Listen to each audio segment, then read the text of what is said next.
ঢাকায় আজ ৮টি পথসভা করবেন বিএনপি চেয়ারম্যান তারেক রহমান। বনানী মাঠের পথসভা শেষে যোগ দেবেন কলাবাগান মাঠের পথসভায়। এরই মধ্যে জড়ো হতে শুরু করেছেন নেতাকর্মীরা। পরিস্থিতি জানাতে সরাসরি যুক্ত হচ্ছেন আমাদের সহকর্মী ফররুক বাবু। নেতাকর্মীদের উপস্থিতি কেমন দেখছেন, কি বলছেন তারা?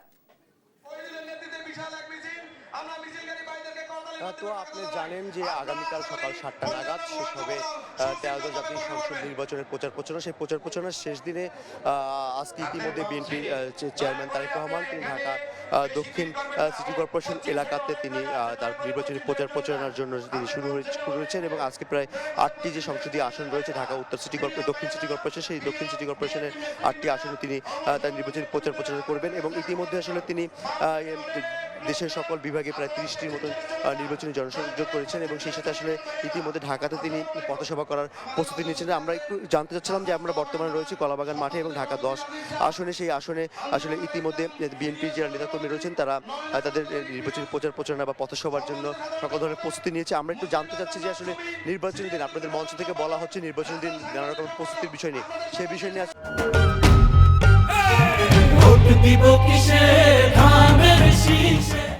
কলাবাগান থানা ছাত্রদলের প্রস্তুতিটা কি ধরনের রয়েছে আপনাদের? আপনারা জানেন বাংলাদেশের যিনি আপোষের নেত্রী দেশনেত্রী বেগম খালেদা জিয়া 16-17 বছর আন্দোলন করেও এই সাধারণ মানুষের ভোটের অধিকারের জন্য শেষ জীবনটা পর্যন্ত তিনি দিয়েছেন। তারই ধারাবাহিকতা তার ছেলে আমাদের প্রিয় নেতা জননেতা জনাব তারেক রহমান সাহেব একত্রিত মাস্টার মাইন্ড, সে এই বাংলাদেশের মানুষের সাধারণ ভোটের যে অধিকারের জন্য লড়াই করেছেন। আজ ভোটের 12 তারিখ শেষ পর্যন্ত তিনি লড়াই করে যাবেন। আপনারা যেটা বলেছেন আসলে কোনো গুজবে ইনশাল্লাহ সাধারণ মানুষকে সরাতে পারবেন না।